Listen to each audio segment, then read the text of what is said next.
తెలంగాణ ఆగమవుతుంది. తెలంగాణలో పట్టపగలే హత్యలు, అత్యాచారాలు, కిడ్నాప్లు, మర్డర్లు, దోపిడీలు యథేచ్ఛగా కొనసాగుతున్నాయి. ఎక్కడికక్కడ హైదరాబాద్లోనే కాదు, జిల్లాల్లో కూడా లా అండ్ ఆర్డర్ అదుపు తప్పింది. మొన్న మనం కరీంనగర్లో చూసినాం. కరీంనగర్లో పట్టపగలే కేంద్ర హోంశాఖ సహాయ మంత్రి అక్కడ ఉండగానే, అక్కడ తిరుగుతుండగానే ఒక బంగారం దుకాణం మీద దాడి చేసి అక్కడ కాల్పులు జరిపి బంగారం ఎత్తుకొని పారిపోయినరు. 5 రోజులైతుంది, ఇంతవరకు వాళ్ళని పట్టుకోలేకపోతుంది తెలంగాణ పోలీసు. నిన్న రాత్రి మనం చూసినాం, హైదరాబాద్ మల్కాజ్గిరి పోలీస్ కమిషనరేట్ పరిధిలో చిలకలగూడ ప్రాంతంలో ఒక యువకుణ్ణి అందరూ చూస్తుండగానే నరికేసింది. ఇదే మల్కాజ్గిరి పోలీస్ స్టేషన్ పరిధిలో కొత్తగా అపాయింట్ అయిన కమిషనర్ సుమతి గారు దిల్సుఖ్ నగర్ ప్రాంతంలో అసలు పరిస్థితి ఎట్లా ఉందని చూద్దామని మఫ్టీలో పోతే అక్కడ స్త్రీలకు భద్రత లేదని ఆమెకే స్పష్టంగా తెలిసిపోయింది. 2.5 సంవత్సరాలు కాంగ్రెస్ పార్టీ అధికారంలోకి వచ్చిన తర్వాత ఆ రకంగా పరిస్థితి ఉంటే, ఒక పోలీస్ కమిషనర్గా ఉన్న సుమతి గారికి ఆ రకంగా పరిస్థితి ఉంటే, నిజంగా రాత్రి ఆ ప్రాంతంలో మహిళలు తిరగడం బంద్ చేసింది అనుకుంటున్నాను. ఎందుకంటే వాళ్ళకి తెలుసు, పోలీస్ కమిషనర్ వచ్చి ప్రత్యక్షంగా చూసేంత వరకు అక్కడ ఎవరు పట్టించుకోలేదు ఆ ప్రాంతాన్ని. పోకిరీలు ఇష్టం వచ్చినట్టు వచ్చి వేధించడం మొదలుపెట్టింది. ఇంకా దుర్మార్గమైన, ఇంకా దరిద్రమైన, ఇంకా తెలంగాణకు అవమానకరమైన ఘటన ఏంటంటే, ఒక డీజీ ర్యాంక్ ఐపీఎస్ అధికారి వినయ్ రంజన్ రే ప్రశాసన్ నగర్లో ఉంటాడు. ఆయన ప్రశాసన్ నగర్ అంటే ఎక్కడ ఉండదు, జూబ్లీ హిల్స్లో ఉంటుంది. ప్రశాసన్ నగర్లో ఆయన ఇంట్లో ఆయన భార్యని చంపేసిండు, హత్య చేసిండు. ఒక డీజీ స్థాయి అధికారి వినయ్ రంజన్ రే ఆయన భార్యను హత్య చేస్తే హైదరాబాద్ పోలీస్ కమిషనర్ సజ్జనార్ గారిని బరాబర్ అడుగుదాం. సజ్జనార్ గారు, మీరు పెద్ద పెద్ద మాటలు మాట్లాడుతుంటారు కదా, ఫోన్ ట్యాపింగ్లని, ఆ ట్యాపింగ్లని, సిట్టులు వేస్తుంటే ఆ సిట్టుల మీకు పొద్దున్న లేస్తే ఎవరిని పిలవాలి? కేసీఆర్ని సతాయించాలనా, కేటీఆర్ని సతాయించాలనా, హరీష్ రావుని సతాయించాలనా, బీఆర్ఎస్ పార్టీ నాయకుల్ని సతాయించాలనా? ఇదే మీరు పొద్దున్న లేస్తే చేస్తున్న పని. కానీ మీ ముక్కు కింద మీ ఆఫీసర్నే, మీతో పాటు ఐపీఎస్గా ఉన్న ఆఫీసర్నే, ఆయన ఇంట్లోనే ఆయన భార్యను హత్య చేస్తున్నారు. మీరు మాత్రం నిద్రపోతున్నారు. సుమతి గారు, మీరు మల్కాజ్గిరి పోలీస్ కమిషనర్గా పోయినరు. మల్కాజ్గిరి పోలీస్ కమిషనర్గా పోయిన తర్వాత ఏదో సాహసం చేస్తున్నామని మఫ్టీలో పోయి దిల్సుఖ్ నగర్, వనస్థలిపురం ఆ ప్రాంతంలో మీరు వాస్తవ పరిస్థితి తెలుసుకోవాలనే ప్రయత్నం చేసిండ్రు. కానీ వాస్తవ పరిస్థితి చిలకలగూడలో కూడా ఉంది. చిలకలగూడలో ఒక యువకుణ్ణి, 19-20 సంవత్సరాల యువకుణ్ణి, బీటెక్ చదువుతున్న యువకుణ్ణి హత్య చేసిండ్రు. ఎక్కడ పోయినాయి మీ పోలీసు పెట్రోల్ వాహనాలు? పోలీస్ పెట్రోల్ వాహనాలు తిరుగుతున్నారా, లేకపోతే ఆ పెట్రోల్ వాహనాలు ప్రైవేటుగా వాడుకుంటున్నారా? ఇంటర్సెప్టర్ వాహనాలు కేసీఆర్ గారు ప్రభుత్వంలో ఉన్నప్పుడు ఎక్కడైనా క్రైమ్ జరిగినప్పుడు ఇమీడియట్గా సమాచారం వస్తే ఆ క్రైమ్ చేసిన వాళ్ళు పారిపోకుండా ఇంటర్సెప్టర్ వాహనాలతోని వాళ్ళని పట్టుకొని వాళ్ళని అదుపులోకి తీసుకునే ఏర్పాట్లు చేసిండ్రు. అవి ఎక్కడ పోయిన ఇంటర్సెప్టర్ వాహనాలు కనిపిస్తలేవు. ప్రేక్షకులారు మీరు చూడండి ఒకసారి, హైదరాబాద్లో ఉండేవాళ్ళు పర్టికులర్లీ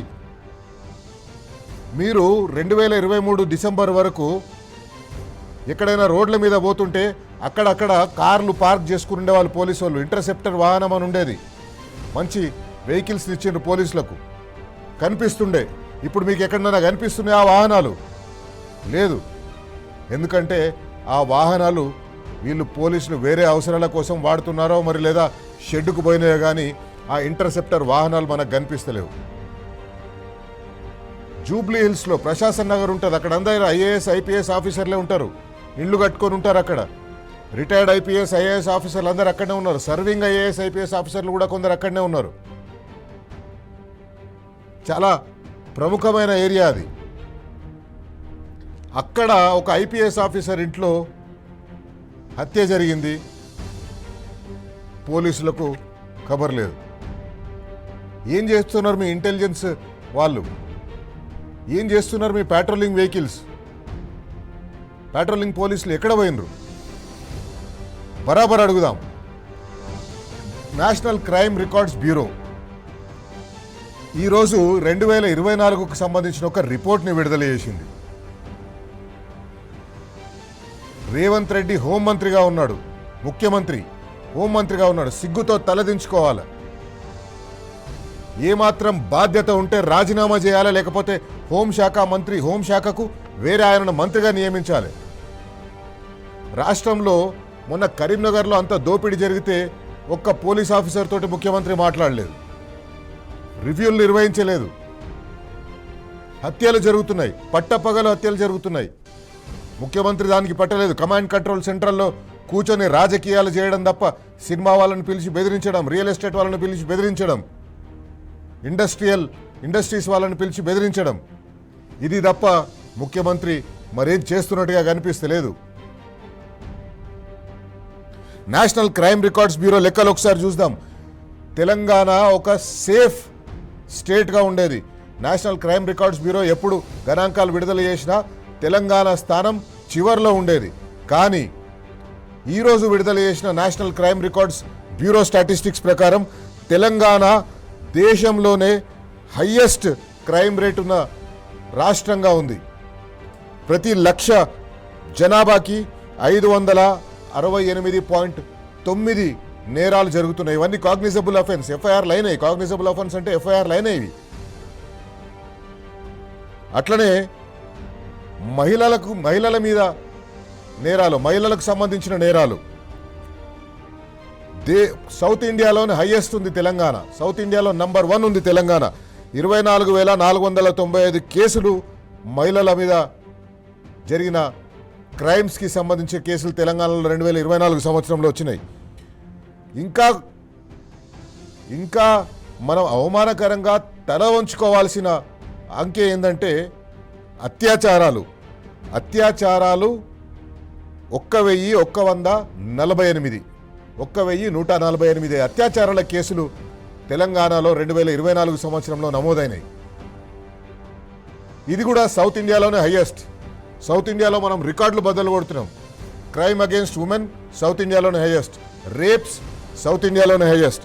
అట్లాగే వరకట్న చావులు 144 వరకట్న చావులు తెలంగాణలో జరిగినాయి 2024 సంవత్సరంలో. అది కూడా సౌత్ ఇండియా, దక్షిణ భారతదేశంలో నంబర్ 1. కేసీఆర్ గారు ప్రభుత్వంలో ఉన్నప్పుడు, బీఆర్ఎస్ పార్టీ ప్రభుత్వంలో వచ్చినప్పుడు, తెలంగాణ వచ్చిన తర్వాత మొదటి 10 ఏళ్ళు ముఖ్యమంత్రిగా ఉన్న కేసీఆర్ ఉన్నప్పుడు తెలంగాణ నంబర్ 1 దేంట్లో ఉండేది? గ్రామీణ ప్రాంతాల అభివృద్ధి, గ్రామ పంచాయతీల అభివృద్ధిలో నంబర్ 1 ఉండేది. ఈజ్ ఆఫ్ డూయింగ్ బిజినెస్లో నంబర్ 1 ఉండేది. ఇండస్ట్రీని ఆకర్షించడంలో నంబర్ 1 ఉండేది. ఎంప్లాయ్మెంట్ ఇవ్వడంలో నంబర్ 1 ఉండేది. తలసరి ఆదాయంలో నంబర్ 1 ఉండేది.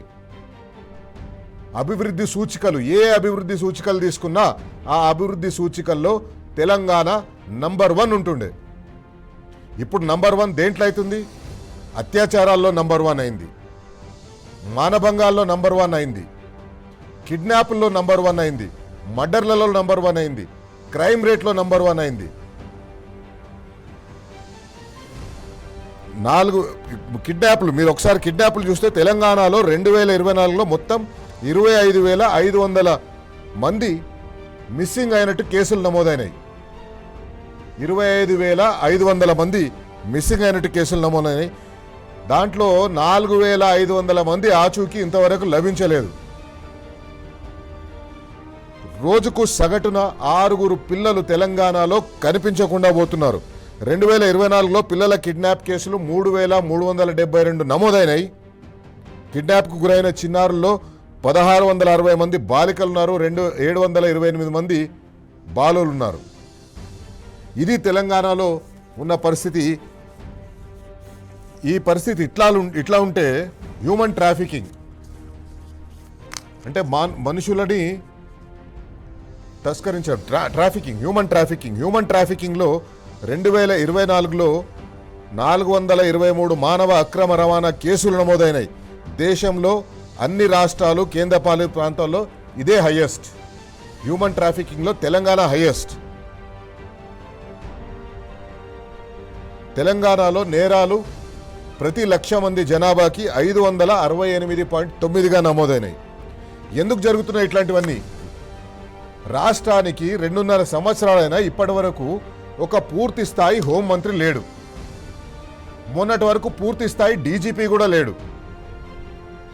పోలీస్ అధికారులను ఇష్టం వచ్చినట్టు ట్రాన్స్ఫర్ చేస్తుండే.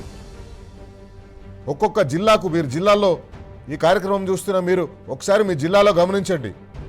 2.5 సంవత్సరాల్లో ఎంతమంది ఎస్పీలు మారినరు, ఎంతమంది ఇన్స్పెక్టర్లు మారినరు, ఎంతమంది డిఎస్పీలు మారినరు. ఇష్టం వచ్చినట్టు వాళ్ళని మార్చుకుంటా పోయినరు. లా అండ్ ఆర్డర్ గాలికి వదిలేసిండ్రు, ప్రజా సంక్షేమాన్ని గాలికి వదిలేసిండ్రు. రైతులు వరి ధాన్యాన్ని అమ్ముకోలేక అవస్థలు పడుతుంటే సివిల్ సప్లైస్ మంత్రి, వ్యవసాయ శాఖ మంత్రి ఇద్దరు ప్రకటనలకే పరిమితం అవుతున్నారు. కాంగ్రెస్ పార్టీ అధికారంలోకి వచ్చిన తర్వాత వాళ్ళు ప్రజలకు సంక్షేమ పథకాలు అందించడం కోసం వచ్చినట్టుగా కనిపిస్తలేదు. వాళ్ళు ప్రజలను ఆ అధికారాన్ని అనుభవించడం కోసం వచ్చినట్టుగా కనిపిస్తుంది. నామినేటెడ్ పోస్టులు, మంత్రి పదవులు, వీటిపైన ఉన్న ఆసక్తి ప్రజలకు సంక్షేమాన్ని అందించడంలో, ప్రజలను భద్రంగా చూసుకోవడంలో లేనట్టుగా అనిపిస్తుంది. KTR, BRS party working president KTR గారు ఈరోజు రాష్ట్రంలో ఉన్న ఈ పరిస్థితిని ట్వీట్ చేసిండ్రు. రాష్ట్రంలో రేవంత్ రెడ్డి పాలనలో తెలంగాణలో శాంతి భద్రతలు ప్రమాదకర స్థాయికి పడిపోయినాయి.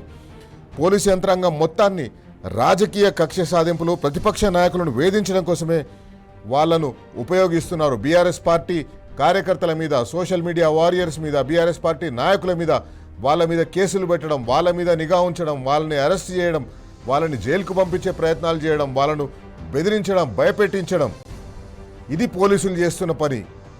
ప్రజలకు రక్షణ కల్పించే పని చేస్తలేరు. శాంతి భద్రతల క్షీణతపై బీఆర్ఎస్ ప్రతినిధి బృందం ఈరోజు డీజీపీని కలిసి ఫిర్యాదు చేస్తున్న సమయంలోనే పొద్దున ఒక ఐపీఎస్ ఆఫీసర్ ఇంట్లో హత్య జరగడాన్ని కూడా కేటీఆర్కి అందించింది. ఈరోజు బీఆర్ఎస్ పార్టీ ప్రతినిధి బృందం, ఎమ్మెల్సీలు, ఎమ్మెల్యేల ప్రతినిధి బృందం పోయి డీజీపీని కలిసింది. అయ్యా డీజీపీ గారు, ఏంది మనకి దరిద్రం, ఏందికి రాష్ట్రానికి ఈ శని పట్టుకుంది, ఎందుకు రాష్ట్రంలో ఈ రకమైన పరిస్థితులు నెలకొన్నాయి, ఎవరు భద్రంగా ఉన్నామన్న కాన్ఫిడెన్స్ వాళ్ళకి కనిపిస్తలేదు. ఎప్పుడు ఎక్కడ హత్య జరుగుతుందో, ఎప్పుడు ఎక్కడ దోపిడీ జరుగుతుందో, ఎప్పుడు ఎక్కడ కిడ్నాప్ జరుగుతుందో, ఎప్పుడు ఎక్కడ అత్యాచారాలు జరుగుతాయో ఎవరికి తెలియకుండా ఉంది. పోలీసులు కనిపిస్తలేరు, పోలీసింగ్ కనిపిస్తలేదు. దుర్మార్గంగా ఈ రాష్ట్రంలో పరిపాలన కొనసాగుతుంది. బీఆర్ఎస్ పార్టీ నాయకులు డీజీపీని కలిసిన తర్వాత మీడియాతో మాట్లాడిన ఒకసారి చూద్దాం. 100 మీటర్ల దూరంలో పోలీస్ స్టేషన్ ఉంటుంది. అంత పెద్ద కరీంనగర్ కార్పొరేషన్ లో ఇంటెలిజెన్స్ వ్యవస్థ ఉంటుంది. 100 మంది గుండాగాళ్లు ర్యాలీగా వచ్చి ఒక ఎమ్మెల్యే కార్యాలయం పైన దాడి చేస్తా ఉంటే గుట్టి గుర్రం పళ్ళు దొమిందా పోలీస్ వ్యవస్థ అని చెప్పని వాళ్ళ మేము ప్రశ్నిస్తా ఉన్నాం. బండి సంజయ్ గారు లాంటి వాళ్ళ భాష విన్నారా ఏమన్నా? భారత్ మాతాకి జయ అనేటువంటి వాళ్ళు మాట్లాడే మాటేనా అది? కేసీఆర్ కే పుట్టిన వారి కేటీఆర్ అడుగుతారట ఆయన. కేసీఆర్ కే పుట్టిన వారి కేటీఆర్ అడుగుతారట. ఇది తప్పు అని చెప్పని కౌశిక్ రెడ్డి అంటే మేము దాడి చేస్తామంటారు. ఇది ఎక్కడ సంస్కృతి అండి చెప్పండి? న్యాయమా చెప్పండి? కేటీఆర్ గారట డ్రగ్ ఎడిక్ట్ అట, డ్రగ్స్ తీసుకుండట. ఎండాకాలం కాబట్టి డ్రగ్ ప్రభావం ఎక్కువ ఉండి ఏం మాట్లాడుతున్నావు అని చెప్పని మాట్లాడిండు. ఆయనేం అడిగిండు, ఆయన రోజు తినేటువంటి ఒక తంబాకు గురించి ఆయన ప్రస్తావన చేసిండు. నాకు సంబంధం లేదు మొర్రో, నెత్తి మీద నోరు పెట్టుకుని రేవంత్ రెడ్డి, బండి సంజయ్ చేసిన తప్పుడు ప్రచారాన్ని నిరంతరం కేటీఆర్ గారు తిప్పికొట్టినప్పటికీ కూడా అవసరమైతే నా ఎంపికలు ఇస్తా, నా కోర్లు ఇస్తా, అదే నాయన నేను సిగరెట్ కూడా రాగలరా అని చెప్పని నెత్తి మీద నోరు పెట్టుకుంటే కూడా పరమేశ దావా కూడా వేసిన తర్వాత కూడా చిల్లర మల్లరగా నోటికి త్వరగా ఉన్నటువంటి వాళ్ళ లెక్క ఏది పడితే అది మాట్లాడుతుంది. మీరు డ్రగ్స్ అంటే తప్పులేదు, తంబాకు తింటున్నారు, తంబాకు తింటాడు ఆయన పెద్దమంటే, మరి తంబాకు తింటాడు అని అంటే తప్పు అంటే ఎట్లా చెప్పి తెలంగాణ సమాజం దయచేసి ఆలోచించమని కోరుతున్నా. ఏ కొడుకైనా ఒప్పుకుంటాడా? లేదు ఏ మిత్రుడైనా ఒక మా నాయకుడిని పట్టుకొని నువ్వు కేసీఆర్ కే పుట్టినవా అని చెప్పని అనేటువంటి ఔచిత్యమని చెప్పండి. Is the language of civilized leader, is the language of civilized leader. And that home minister సభ్యత ఏంది, సంస్కారం ఏంది, మర్యాద ఏంది? ఎవరిని తిడుతున్నావా నువ్వు? ఆ తల్లిని తిడుతున్నావు. బుద్ధి జ్ఞానం ఉందా మీకేమన్నా? ఇది కనుక ఇటువంటి భాష మాట్లాడితే వేరే దేశాల్లో రాళ్లతో కొట్టి చంపుతారు మిమ్మల్ని. ఇంత అన్యాయమా? తల్లులను వదిలిపెట్టారు, భార్యలను వదిలిపెట్టారు, పిల్లలను వదిలిపెట్టారు. ఎవరు పడితే వాడు ఇష్టం వచ్చిన మాట్లాడతారా? రాజకీయాల కోసం సభ్యత లేదా? సంస్కారం లేదా?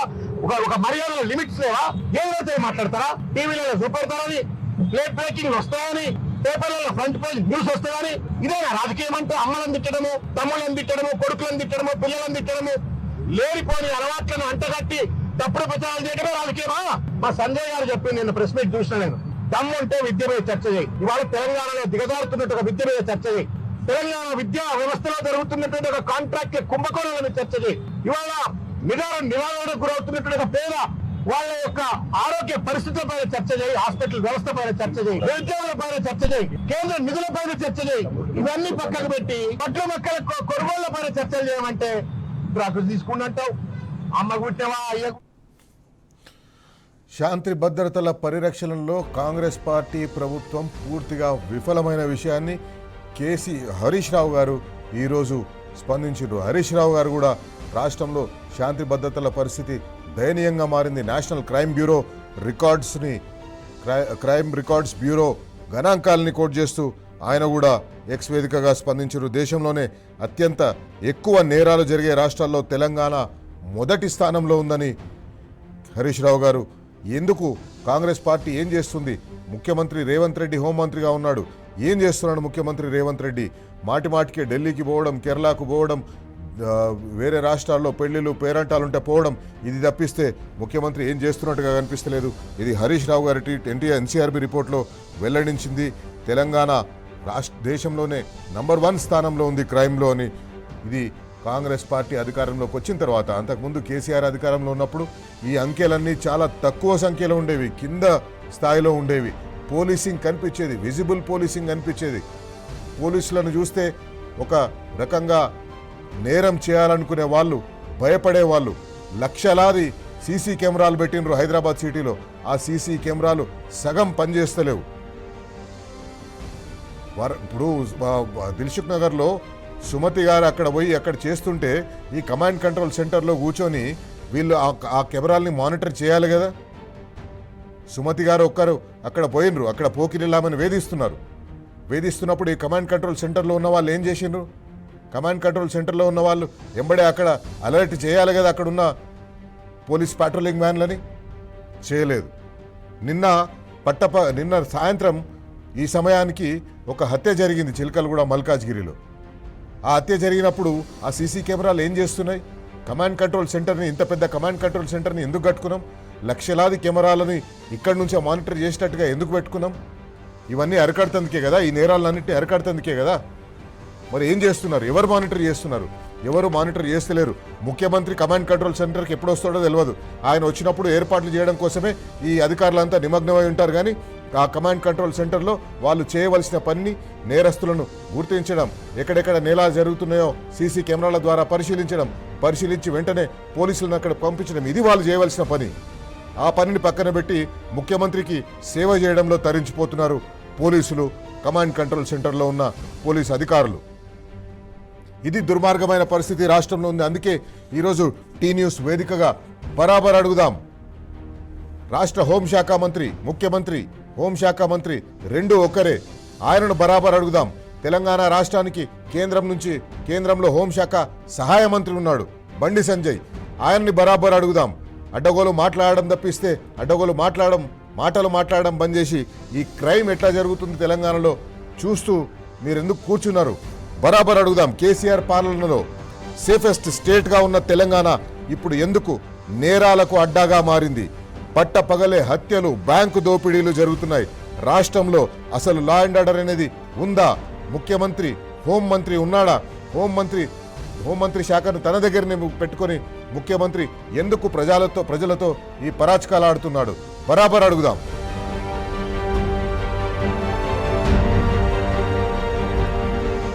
నేషనల్ క్రైమ్ రికార్డ్స్ బ్యూరో లెక్కల ప్రకారం రాష్ట్రంలో రోజుకు 6 పిల్లలు కిడ్నాప్ అవుతున్నారు. రాష్ట్రంలో మహిళలకు భద్రత లేదు. మహిళల మీద అత్యాచారాలు, మహిళల మీద వేధింపులు, ఇవన్నీ దేశంలోనే నంబర్ 1 స్థానంలో మనల్ని నిలబెట్టినాయి. మహిళలకు రక్షణ లేదు. హోంశాఖ చూస్తున్న రేవంత్ రెడ్డి ఏం చేస్తున్నారు?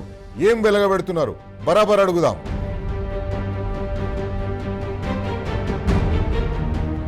తెలంగాణలో పోలీసులు లా అండ్ ఆర్డర్ కాపాడటం వదిలేసి అధికార పార్టీ నాయకులకు గులాంగిరి చేస్తున్నారు.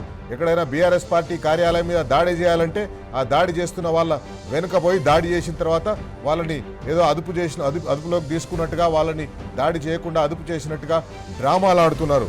బీఆర్ఎస్ పార్టీ నాయకులను, క్రిషాంక్ లాంటి నాయకులను కేసులు పెట్టి వేధించడం, పోలీస్ స్టేషన్ల చుట్టూ తిప్పడం, జైలుకు పంపించే ప్రయత్నాలు చేయడం, సోషల్ మీడియాలో పనిచేస్తున్న వాళ్లకు, ఒక ఇండిపెండెంట్ జర్నలిస్టులుగా పనిచేస్తున్న వాళ్ళను వేధించడం, ఇది వీళ్లకు నిత్యకృత్యమైపోయింది. అందుకే శాంతి భద్రతలు అదుపు తప్పింది నిజం కాదా బరాబర్ అడుగుదాం.